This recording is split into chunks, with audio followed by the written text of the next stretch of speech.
noches. Estas son las paradojas en la tierra de los periodistas. Esta semana nos habíamos ideado, les habíamos prometido un programa para mostrar la modificación de la familia en nuestro país. Pusimos dos símbolos de esa modificación, Mafalda y Matías.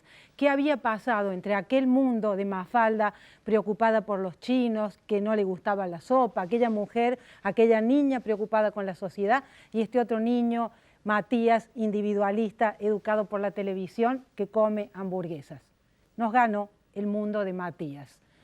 No pudimos evitar, también nosotros, tratar de buscar las paradojas de nuestra sociedad frente a los mitos jóvenes, frente a mitos como Eva Perón, muerta joven, frente a mitos como el de Gardel, muerto joven, frente a Luca, muerto joven. Y la pregunta que nos hacemos, que nos hicimos todo este tiempo, que se las trasladamos a ustedes: ¿por qué los argentinos vivimos tanto en la muerte de los que decimos amar? ¿No será porque no podemos respetarnos en la vida y que la muerte lava todas las culpas? Por favor, aguárdenos después de la lotería.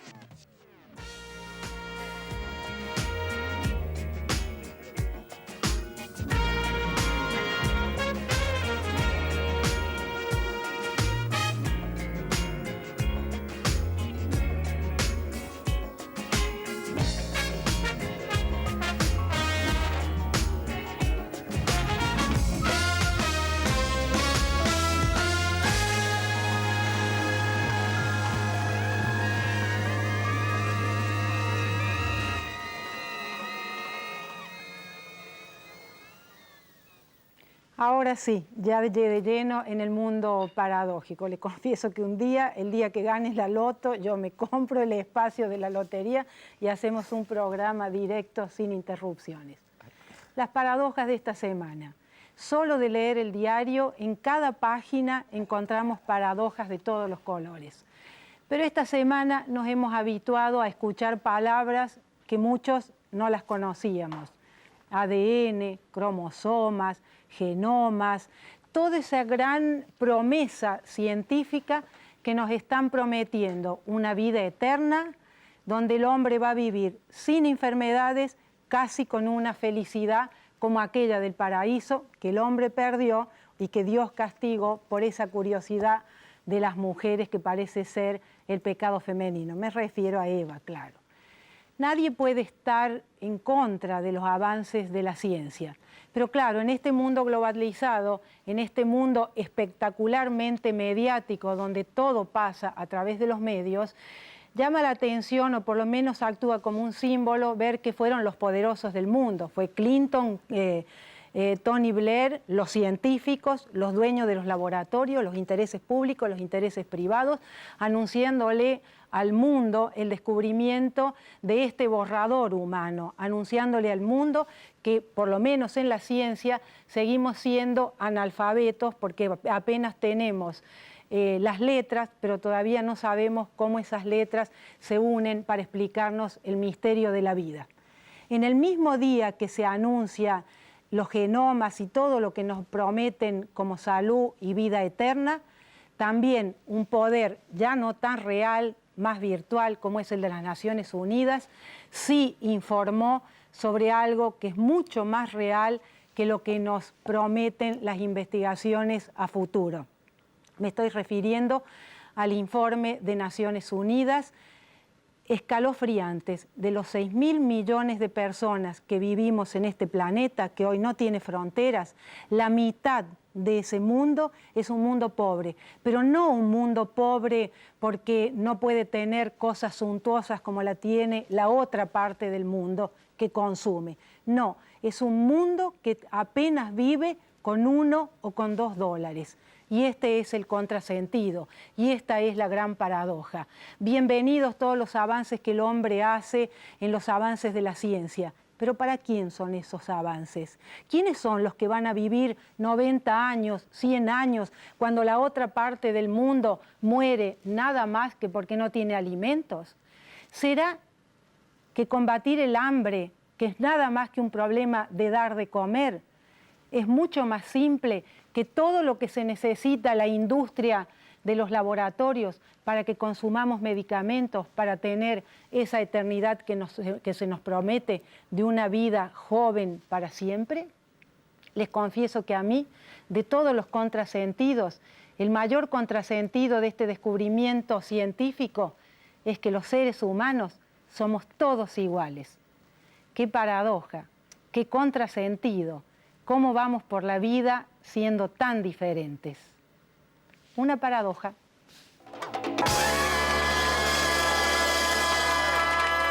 El Che Guevara se eximió del servicio militar porque no se lo consideraba apto para la vida militar, ¿no? Y después la más dramática de las paradojas es que habiendo cada día más aparatos para facilitar las tareas, para hacer los trabajos más livianos, más velozmente y más rápidamente, la gente cada vez tiene menos tiempo para dialogar, para escuchar, para amar.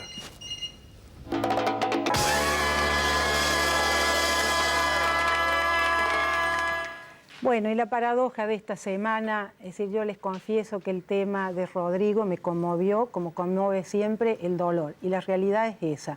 A mí me parece que el dolor de la muerte, sobre todo, requiere intimidad. Y es eso lo que yo respeto, el dolor de la muerte. Yo me voy a ocupar de la sociedad que tiene mitos jóvenes. Me llama la atención, me pregunto, por eso voy a tener a alguien que me va a ayudar para que juntos tratemos de entender qué sociedad somos los argentinos que endiosamos, exaltamos tanto la muerte. Me pregunto, ¿será que porque en vida no nos respetamos y cuando llega la muerte nos lava de todas las culpas, ponemos a los mitos o los que construimos en mitos las cualidades que les hemos negado en la vida? Me parece que en principio los mitos que vos citaste al principio, el Che Guevara, Evita, Luca, Gardel, tienen un común denominador, ¿no? Que es un común denominador a los mitos en general, que es la tragedia de por medio. La derrota, la caída, el ángel que pasa del triunfo o de la hipótesis del triunfo a la caída, a la fatalidad de la muerte. Y que solo después de la fatalidad de la muerte empieza a ser para su gente, para la gente de su sociedad, algo distinto a un héroe, una leyenda o un ídolo, que es un mito. El mito necesita en su constitución de pisar el barro, ¿no? Nunca hay mitos viejos. ¿No será que no toleramos la vejez y la vejez, como en otras sociedades, se la da como sabiduría, se busca a los viejos para que nos aconsejen, vamos a buscar lo que no conocemos en los viejos? ¿No será que nosotros no soportamos la decadencia y que la vejez es algo que nos sirve y por eso la ocultamos? Yo creo que en muchos casos no soportamos la decadencia y despreciamos a la vejez y despreciamos a la niñez en algún punto si se mide esto en estadísticas. Pero también creo que la gente encuentra en los mitos con que nos estamos moviendo en este programa una cosa que no encuentra en general en los políticos, en aquellos que me parece que deberían ser los mitos reales de una buena sociedad. Los personajes públicos, los políticos, los pensadores, los científicos, que es coherencia. Cuando alguien habla del Che Guevara, habla de alguien que presume coherente, que vivió como decía que iba a vivir y que murió como decía que iba a morir. Podríamos poner a Salvador Allende o al expresidente Ilía en ese mismo patrón. ¿No corría el riesgo el Che Guevara, si tuviera la edad que tenemos nosotros, él tendría hoy más edad que la nuestra, de decir, uy, ¿qué hice en mi juventud? Me equivoqué? El Che Guevara tendría 72 años de vivir y es posible que fuese un hincha pelota, un fidelista a ultranza, alguien que molestase a mucha gente. Pero eso es solo una hipótesis. La muerte a los 33 años, que es la misma de Cristo, Luca Prodan murió a los 34, Rodrigo, que es el tema de esta semana, murió a los 27, murió a los 27 como Jimi Hendrix, o como Janis Joplin, o como uno de los integrantes iniciales de los Rolling Stones, que eso, la muerte te preserva, te congela en un lugar. Y me parece que hay tanta gente que traiciona, que aquel que es preservado por la muerte, Gardel, que se quedó cantando cada día mejor, o al que cada vez escuchamos mejor, queda como preservado el desgaste de lo que sigue. Y en la Argentina estamos como tan acostumbrados a personajes que dicen, síganme, no los voy a defraudar, o vótenme que no voy a dar impuestazos, y después ocurre todo lo contrario, que buscamos en aquel congelado por la muerte la coherencia que no encontramos en aquellos que siguen viviendo. A mí lo que me impresiona en el caso de de Rodrigo es eso, que tal vez uno pensaba, ahora uno no puede decir lo que decía cuando él estaba vivo. Cuando él estaba vivo uno decía, esto es como algo inflado, y suponía que la vida no le iba a reservar esa fama para siempre. En un mundo descartable, que todo lo tibia, que todo lo desecha, uno imaginaba que también iba a tener una fama descartable. Sin embargo, ahora se nos presenta, es probable, y esta es la paradoja, que la muerte le dé una fama eterna. A mí lo que me impresiona también en lo de Rodrigo es toda la simbología que hay, ¿no? Él muere en una 4x4, un auto que se hace para el campo, que en nuestro país tiene todo el símbolo de poder de la ciudad. Una ciudad que cree que es moderna porque maneja 4x4, pero no respeta las leyes de tránsito, que sí es el atraso de la sociedad. Entonces me impresiona los jóvenes tirados en el asfalto como si tuviéramos una guerra de tránsito, ¿no? ¿Sirve esto como enseñanza? Ya que en el mito ponemos lo que deseamos, ¿sirve como aprendizaje? Yo te diría que vi mucho más el sábado cuando me puse a pensar y me dispuse a escribir una nota sobre el caso de Rodrigo, o lo que había ocurrido con Rodrigo, que para mí fue muy impresionante, y además creo como vos que el dolor debería ser respetuoso y distante, y no este dolor mediático de todos los Rodrigo, entre comillas, dando vueltas por todos los canales, etcétera, y de todos los canales detrás de ellos, y el rating, y las revistas, y gente con sus fotos a pura sangre, etcétera. Lo que yo empecé a pensar es que había un montón de simbologías cantadas, ¿no? Primero, el día de la muerte de Carlos Gardel. Segundo, como tema central, el hijo de Olmedo arriba del mismo auto en que viajaba, se habían conocido en la noche anterior, ¿no? Después La Plata, que a Rodrigo le interesaba mucho. Sí, es paradójico todo lo que va señalando. La autopista en que un tipo con su hijo menor y su exmujer, con su hijo chiquito y su exmujer, a los que acaba de reencontrar, con los que no vive, un hijo que ni siquiera lleva su nombre, va disparado hacia la nada, de noche, a 120, 140, 150 kilómetros por hora. Como un tipo que ahí, en ese momento, sigue siendo lo que había sido en vida. Un tipo que iba disparado hacia no se sabe dónde. Y que se mata de una forma que pudo haberse matado 2 o 3 veces antes. Hoy sabemos que Rodrigo había tenido otros accidentes hace muy poquito tiempo, muy importantes, que no salieron en los medios, y que insistió en eso. ¿Qué sé yo? Si la enseñanza es que gente no manejen sin cinturón de seguridad, bárbaro, eso es una enseñanza. Pero a mí me parece además que como Rodrigo forjó en todo sentido su propio destino y murió en su propia ley. Y que eso para mucha gente, que la verdad en la sociedad argentina... Vivió rápido, murió rápido, esa sería la vivió rápido y murió muy joven y muy rápido. Pero además, atención con otra cosa. En las estadísticas, la revista Mercado publica esta semana un análisis que indica que hay 45% de pobres en la Argentina, de gente que vive por debajo del límite de pobreza, de gente que gana 240, 250 pesos por mes y con eso tiene que vivir. La paradoja es la revista Mercado anunciando esto, ¿no? Gente que además vota por políticos que tarde o temprano de alguna u otra manera defraudan sus expectativas y que al poco tiempo vota por otro y después vota por otro y que vive sumida en un pantano del que no ve solución. A toda esa gente, o a buena parte de esa gente, Rodrigo le dio, como Maradona le dio en algún otro momento, alegría gratuita. Pero son adolescentes los que van detrás de Rodrigo, porque lo que estamos analizando, bueno, está la sociedad, qué sociedad somos, ¿no? Que exaltamos tanto la muerte y que no nos respetamos en vida, desde el que tira al otro el auto en el camino o lo que padecemos cotidianamente, ¿no? Ahí me parece que hay un tema de adolescentes. Y en el tema de los medios, ¿dónde está el límite entre el pudor? Es decir, ¿dónde es lo humano y lo macabro? ¿Dónde está lo que a mí me conmueve en el otro porque es humano, lo vivo y lo siento? ¿O lo macabro de esta exhibición, yo creo, además, sin ningún tipo de respeto, porque a mí me parece que el tema es el respeto, ¿no? Esa exhibición pública. Hay una cosa tan vieja como el mundo que es no hacerle a los demás lo que a uno no le gustaría que le hicieran a uno. Vos has trabajado en medios gráficos, yo trabajo en medios gráficos, todos sabemos que las fotos de Rodrigo se consiguen a precio de mercado. Las fotos de Rodrigo con la cabeza destrozada contra la ruta se consiguen a precio de mercado. En blanco y negro y a color. En color un poco más caros. Podés enfatizar el color de la sangre si querés al publicarla. Pero tenés que tomar una decisión. ¿Esto lo publico o no lo publico?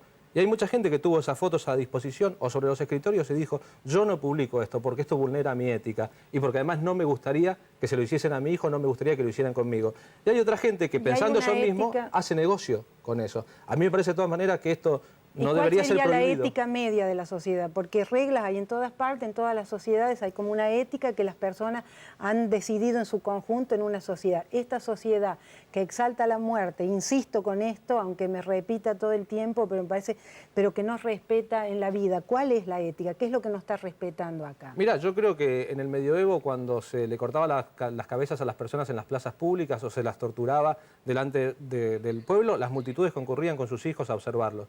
Digamos que hay una conducta como del siglo XX que parece rehuir a la sangre. Sin embargo, en el siglo XX están las guerras mundiales y en Argentina hay un holocausto que mucha gente compartió, vio o intuyó como extasiada, sin hacer absolutamente nada, para luego sorprenderse, nuestro holocausto transcurrido del 76 al 78, para luego sorprenderse o emocionarse mucho e incluso llorar viendo la lista de Schindler o alguna película argentina hablando sobre eso. Entonces yo creo que la gente está demasiado y bien acostumbrada a convivir con la muerte. Lo ves en la calle cuando hay un accidente y ahí queda un tipo tirado. ¿La gente qué hace? ¿Tiene piedad, pasa de largo, llama a la policía o mira? Y la gente se queda mirando y se fascina con el espectáculo. Ahora, esta es la Argentina de hoy, pero tenemos la Argentina también que endiosó a Gardel. Gardel, si hubiera vivido más tiempo, ¿sería el mismo? Evita, ¿nos imaginamos a una Evita vieja? Si Evita viviera, ¿qué cosa sería, no? Ya, montonera no. En el 70 se gritaba, si Evita viviera sería No, montonera. no. A mí me parece que no, y justamente me parece que es esencial en el mito. Eso, hubiese sido menemista. yo creo que no, o supongo, o esperaría que no, pero quizá si el Che hubiese vivido sería fidelista, si Evita hubiese vivido hubiese sido menemista, y si Gardel hubiese vivido hubiese terminado cantando con los viejitos de Soldán. Pero lo importante, o si Luca Prodan viviese, a lo mejor sería un viejo choto. Pero me parece que lo importante de esto es que observemos cómo la preservación de la posible traición al ideal del principio, que constituye la muerte para el mito, nos deja a todos como pensando que es posible la coherencia, o al menos a mí me deja pensando que es posible la coherencia y que no hace falta la muerte para ser coherente. Porque al lado, supongo, de los mitos que estamos mencionando, habrá muchas otras personas que no son míticas, pero al menos son coherentes, o que tienen la coherencia que nosotros les reclamaríamos a aquellos que votamos y a aquellos que endiosamos. No son mitos, sino modelos. Claro. Lo que estás diciendo es decir que lo que nos falta realmente es modelos. Al respetar modelos, la sociedad se evita tener mitos en la muerte de los jóvenes en su tragedia. Sí, por otra parte, los dos personajes míticos que están vivos en Argentina me parece que son Charly García y Maradona. Y los dos de alguna manera son míticos porque conviven con su derrota y llevan su derrota a cuestas, son en ese sentido quijotescos. Son sus propias virtudes, su propio genio, su heroicidad, su talento para eso, pero también su derrota, y la llevan a cuestas y la están mostrando todo el tiempo. Y nosotros los queremos, y la gente en general los quiere, y los hace personajes míticos en vida, y estos no están muertos, porque son coherentes con su propia derrota incluso. Es decir, que los hace humanos. Son humanos, como vivimos claro. Todos, que ni la fama, ni la riqueza, ni la belleza protege de lo que todos los seres humanos padecemos, y que la vida se vive como se puede y con ética. Yo creo que es lo único que uno puede tener, sería eso. Es decir, en lugar de mito se los humaniza y lo que ellos tienen son carreras artísticas, carreras deportivas. Yo creo que sí, y que cuando hablamos de ejemplo en las sociedades, había una publicidad de un jugador de básquet que salía por televisión en una época y decía: yo no soy un ejemplo para nadie, soy solo un jugador de básquet. Me parece que no tenemos que buscar los ejemplos en los jugadores de fútbol, en los artistas, porque son anormalidades en la sociedad. Un artista necesita cierta normalidad y Maradona es una normal. Me parece que una sociedad sana debería buscar ejemplos en lugares más públicos, menos anormales. Sería hermoso que en la Argentina hubiese un político que pudiese mirar a esa cámara y decir: vótenme, créanme, no los voy a defraudar. No estoy en esto por la plata, no estoy en esto por el dinero. ¿Vos pondrías a un político a hacer eso o un político aceptaría y le pasarías eso 10 meses después? ¿Se lo pasarías al vicepresidente Chacho Álvarez? No tendrían que estar frente a las cámaras, tendrían que estar gobernando. Entonces ese es el problema. El tipo que tiene un ese póster es en su habitación eso es. de Rodrigo o de Maradona o de Charly García... Los políticos no deben imitar a los artistas. Creo que los artistas se entregan generosamente a cambio del aplauso que debe ser lo maravilloso de la gente que está entregando lo que es el arte. Te agradezco muchísimo que me hayas acompañado a entender un poquito, porque yo creo que esto nos ha disparado a todos mucha reflexión y teniendo uno prejuicio si habla de esto o no habla de esto, pero el impacto de que todos estemos hablando, por lo menos tratemos de entender, que de eso se trata. Las paradojas nos desafían a eso, a entender. Gracias. Tengo un póster de Rukauf. ¿Lo querés? No. A un corte. Bueno, me parece una paradoja de mi vida o de mi psicología, que nada, bueno, yo a veces he estado de novia o he estado en pareja y me pasa que necesito estar sola, de una necesidad absoluta casi. Y cuando estoy sola, digo, no entiendo por qué estoy sola. Me parece un poco paradojal.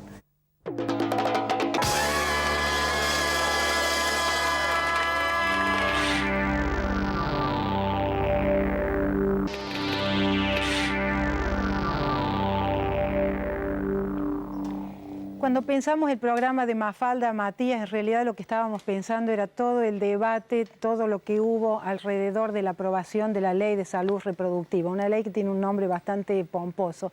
Y cuando veía a los jóvenes llorando a Rodrigo, pensaba en estos otros jóvenes que fueron a protestar en la legislatura oponiéndose a esta ley que lo que garantiza es el derecho de las personas a tener información sexual, o por lo menos a decirlo claramente, a tener sexo seguro, que ese es el problema más serio que tenemos hoy con los adolescentes, especialmente las madres adolescentes, un problema de salud pública.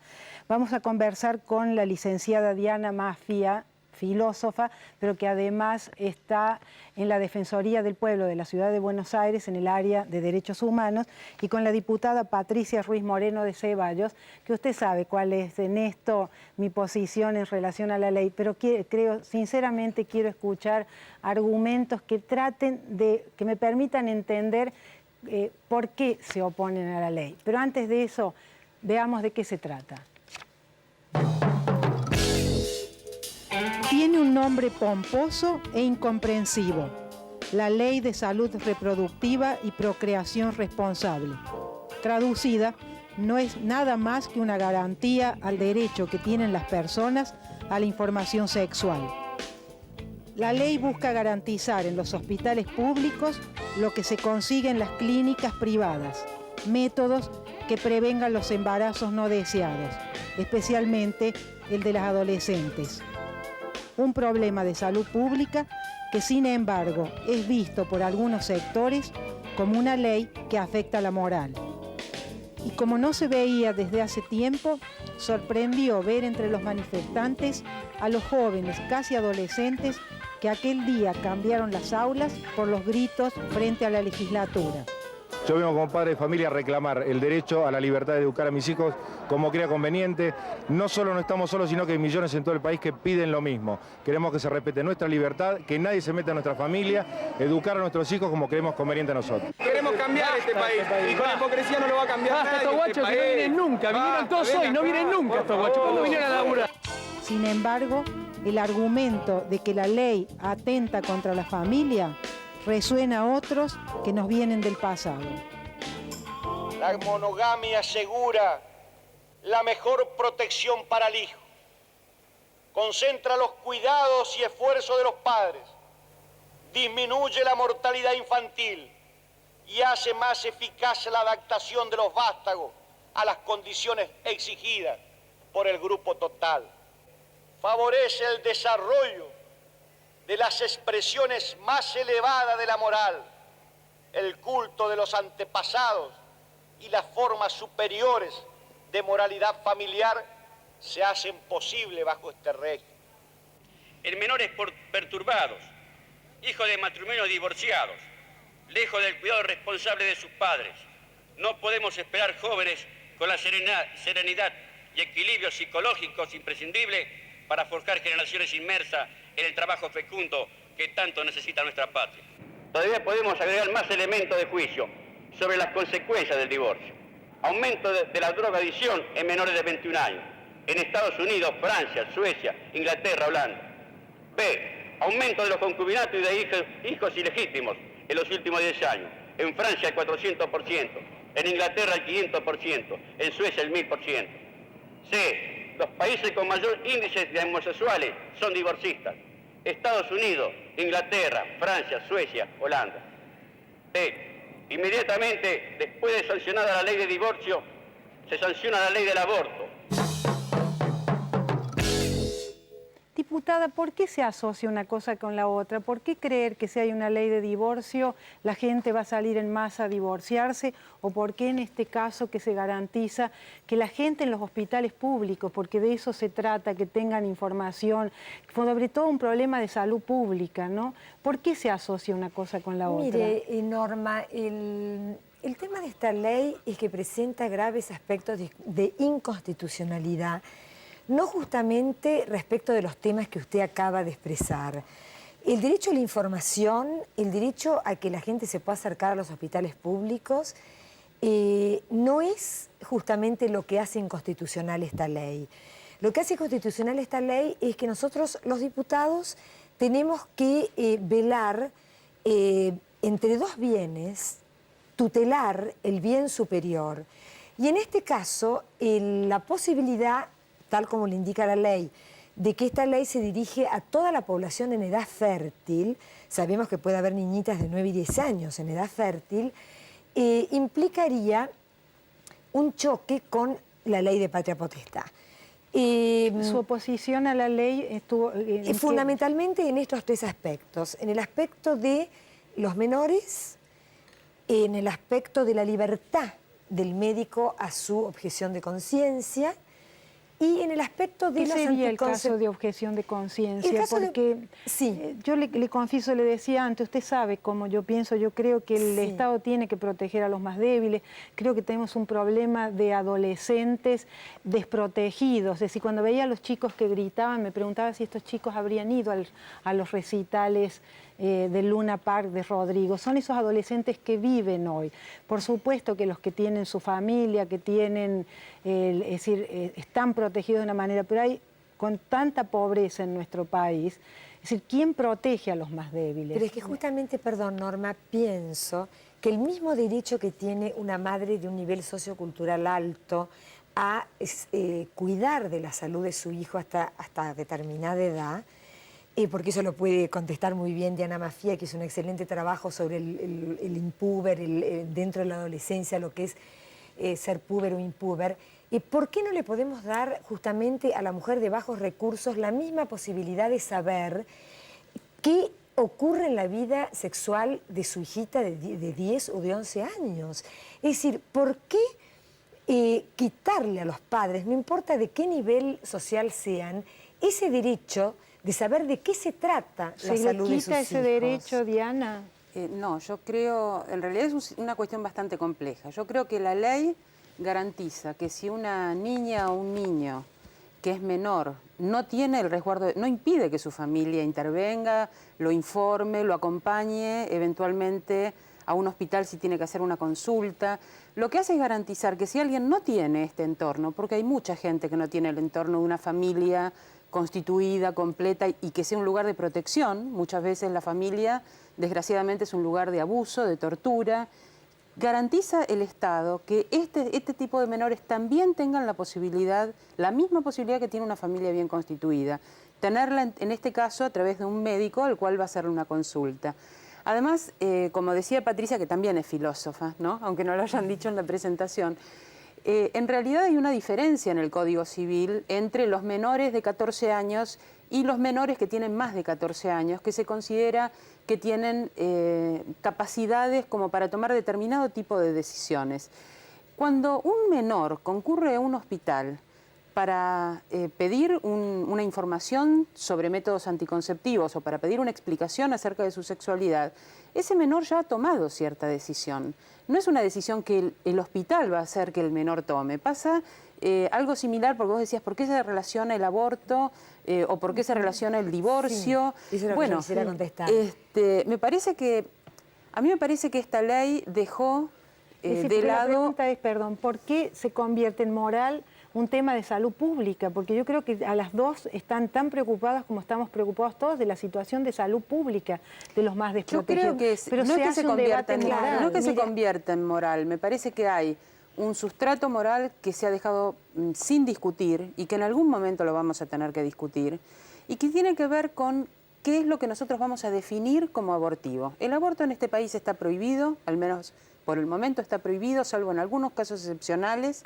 Aún en esos casos excepcionales, en los hospitales no se practican los abortos, se piden autorizaciones judiciales, lo cual implica judicializar un tema que es de salud y no de justicia.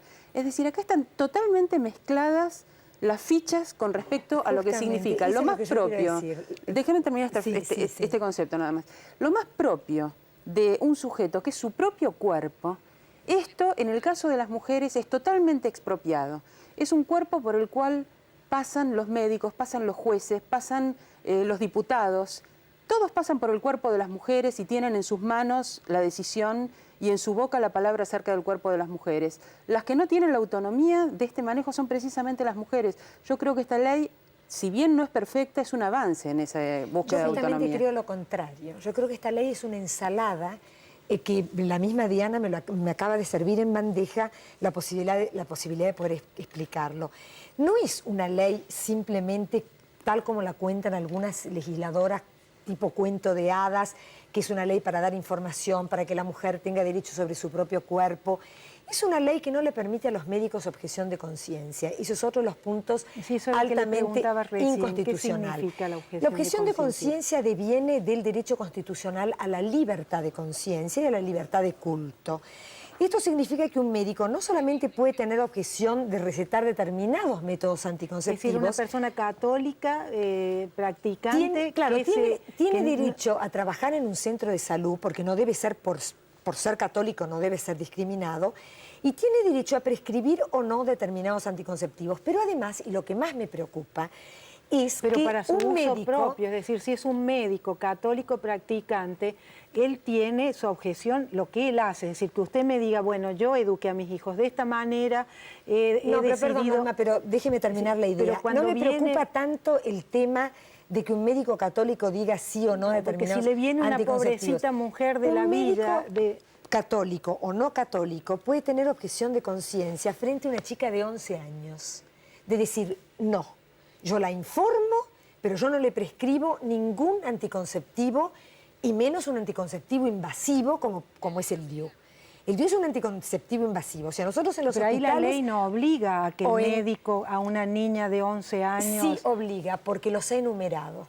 Nosotros luchamos en el recinto para que no estuvieran enumerados los métodos. Incluso le digo más, el diputado Esbar, que es un constitucionalista que yo respeto muchísimo, dijo en el recinto, y yo le voy a alcanzar la versión taquigráfica, pero en nuestro país que los médicos que se nieguen a prescribir todos los anticonceptivos que están enumerados en la ley van a ser sumariados y retirados de su cargo. Eso me parece altamente totalitario, atenta contra la libertad de trabajo, es discriminatorio, y eso para mí es lo más grave. Es mucho más grave que lo abortivo o lo no abortivo. Cuesta entender de que una ley en un país como el nuestro, donde lo que menos tenemos es el cumplimiento de la ley, cuesta imaginar de que una ley obligue a un médico a hacer determinada... La ley le protege, la ley le da un marco de protección, y los médicos, como todos, dentro del cumplimiento a la ley, nos manejamos en esta gran riqueza y la responsabilidad que tiene cada una de las funciones. Bueno, en eso estoy de acuerdo con usted, pero no se sancionó de esa forma. Y los medios de... Perdón, Diana, discúlpame. Y los medios de comunicación no televisivos, porque sé que están haciendo un debate a fondo, en el caso suyo y en el caso de muchos otros programas, los medios gráficos no han transmitido adecuadamente cómo ha quedado el texto de la ley. Y el texto de la ley ha quedado con 3 aspectos anticonstitucionales que yo espero que el jefe de gobierno haga un veto parcial. ¿Por qué se da esta mala interpretación? Porque me parece que es una cuestión de sentido común, me parece que las leyes no obligan, las leyes dan un marco dentro del que el médico se mueve. Me parece, con respecto a la objeción de conciencia, la ley no la impide, no la enuncia, podrían haberla enunciado, no la enuncia, pero tampoco la impide porque está garantizada constitucionalmente. Lo que queda claro a través de la enumeración de los métodos es que la objeción de conciencia la puede hacer un sujeto, pero no un servicio hospitalario. Desde la Defensoría del Pueblo nos encontramos sistemáticamente en monitoreo de atención en hospitales públicos con que si el jefe de servicio es un objetor de conciencia, él procede como un patrón de estancia y en su servicio no se practican determinadas cosas que están dentro de lo legal y que está dentro de los derechos de los pacientes recibir en un hospital. Por ejemplo, ligadura de trompas. Claro, porque ahí es el conflicto entre su derecho y una cosa y es, su el objetor de conciencia social. necesariamente debe tener conciencia y por lo tanto debe ser un sujeto. Fíjate vos, si tuviéramos una objeción de conciencia, un objetor de conciencia en un servicio de hematología, entonces le recomendara a todos los pacientes no hacerse transfusiones. ¿no? Entonces lo tenemos como jefe y nadie puede transfundirse en ese hospital porque el señor es un objetor de conciencia. O un testigo, por ejemplo, un médico, porque yendo al extremo es como si fuese un médico que es testigo de Jehová que no, es lo que le, estoy no diciendo. le hace las Vos tenés un objetor de conciencia porque es testigo de Jehová y lo tenés en un servicio de transfusión y él tiene derecho a recomendar porque es objetor. testigo de Jehová sería hematólogo. Eso creo que pero sin embargo, objetores de conciencia son jefes de departamento de ginecología y obstetricia y proceden como si fuera su familia, lo que en realidad es la gente que va a hacer una consulta a un hospital. Digamos, la ley está queriendo corregir. Es el choque entre lo individual y la responsabilidad social del médico. Estoy explicando por qué, a pesar de que no está denunciada la objeción de conciencia... Yo creo que en determinadas especialidades médicas, no enunciar en el texto de la ley la objeción de conciencia es eliminarla. Además, los propios legisladores de la Alianza dijeron que no debe existir objeción de conciencia. Es más, lo dijo Liliana Chernakovsky en un programa de televisión. No es politizar un tema tan serio Yo de creo salud que es pública. exactamente. No es Yo creo que es politizarlo. Yo creo que es politizarlo. Además es un derecho personalísimo la objeción de conciencia y no se le puede impedir a una persona hacer objeción de conciencia. O sea que me parece que es una discusión... quizás debieron haberlo agregado en la ley, pero quiero decir... No, debió sin ninguna duda, porque en la ley de enfermería sancionada hace 20 días colocamos objeción de conciencia. Pero ¿cómo se resulta que las enfermeras tienen objeción de conciencia y los médicos no? Claro, un médico católico practicante, él tiene todo su derecho a con él hacer lo que él quiera, pero su responsabilidad social frente a los pacientes, ¿cómo juega ahí? Porque siendo un problema de salud pública y planteándolo como una objeción de conciencia, que sí es un problema moral. Sí, es un derecho constitucional, Norma. Yo diría que el problema de esta ley es que, porque si fuera una cuestión moral, hubiéramos debatido quizás varios jueves y no hubiéramos llegado a nada, porque cada uno entiende ciertos parámetros de moral de acuerdo a sus creencias, sus convicciones, su libertad de conciencia. El tema no es moral, el tema es inconstitucional. No pueden los médicos no tener objeción de conciencia en temas de salud reproductiva. Diputada, y los jóvenes que fueron a protestar en la legislatura, ¿esos jóvenes reclamaban contra qué? ¿Contra la objeción de conciencia? Contesto tres aspectos, porque además es paradójico, Norma. Se dice que esos jóvenes fueron llevados, entonces resulta que una porción de la población adolescente es llevada y manipulada, pero la otra porción, que es la que estamos legislando, es suficientemente adulta como para ir a un hospital y libremente pedir el anticonceptivo que quiera. No, yo desearía que respetemos a nuestros jóvenes en todo su contexto. Los que fueron a la legislatura, independientemente de los desmanes que no provenieron de la marcha. Y por un lado decimos que a los jóvenes no les interesa la política y cuando vienen y se presentan, no hablo de los desmanes, que eso fue otro tema que oportunamente espero que Ibarra lo averigüe. Los jóvenes fueron a protestar, interesarse, y resulta que se los tildó de que fueron manejados porque eran, pertenecían a colegios católicos y demás. Esos jóvenes fueron con la misma libertad que iría cualquier otro joven a un centro de salud a pedir un anticonceptivo. Pero iban con sus uniformes del colegio, es decir, no eran jóvenes, lo hemos visto. Pero el hecho de que fueran con uniforme de colegio no es discriminatorio, Norma. No es discriminatorio. Es decir, cualquiera puede ir Yo vestido recibí en la como Defensoría quiera. convocatorias por correo electrónico que provenían de instituciones. Hubo convocatoria desde instituciones. No, es que hubo convocatoria. Que no se los haya obligado con un látigo. Pero fueron libremente, no se puede decir que no fueron libremente, porque sería desmerecer entonces la condición de responsabilidad que tienen esos jóvenes, cuando en esta ley estamos dando responsabilidad a una niña de 9 años para que vaya a un centro de salud reproductiva y pida que le coloquen un DIU.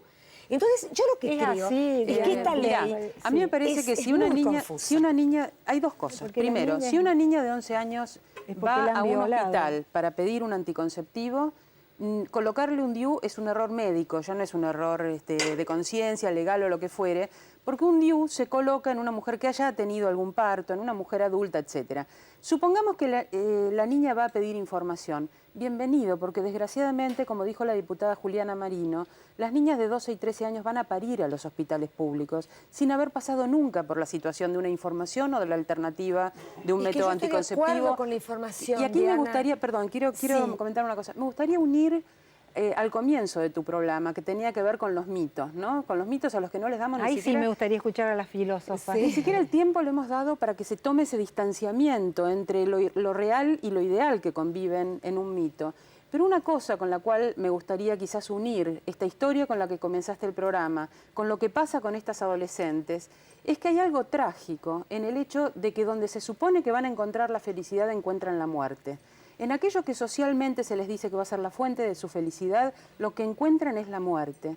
Y yo creo que eso es un espejo muy distorsionante para un joven. Diana, vos sos defensora del pueblo, pero yo fui legisladora en el momento que tuve que sancionar la ley.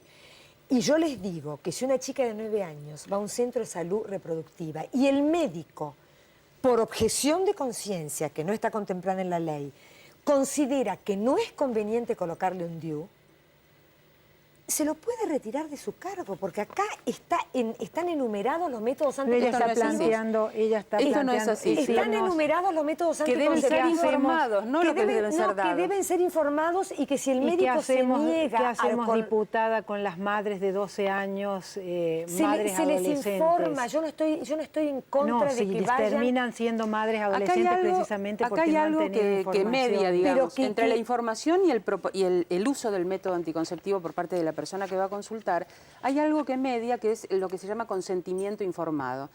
Por la ley, el médico tiene obligación de describir todos los métodos y también sus consecuencias. Y si es un objetor de conciencia, entre las consecuencias citará el posible aborto. El hospital tiene la obligación por la ley de proveer cualquiera que sea recetado. Pero la paciente tiene la libertad de elegir de acuerdo con lo que se le ha informado. Pero el médico no tiene la libertad de decidir si decidir sobre el cuerpo de la paciente. Ese es el poder que ha perdido el médico. Ese es el poder que ha perdido el médico. Tenemos que ir al corte. Perdón, es que los médicos han estudiado para saber cómo manejar los cuerpos humanos. Y las mujeres, de las mujeres y de los hombres. Son las dueñas de esos cuerpos para tomar les agradezco muchísimo. Bueno. Vamos a seguir debatiendo esto. Les agradezco muchísimo. Por favor, vamos a un corte. Sí.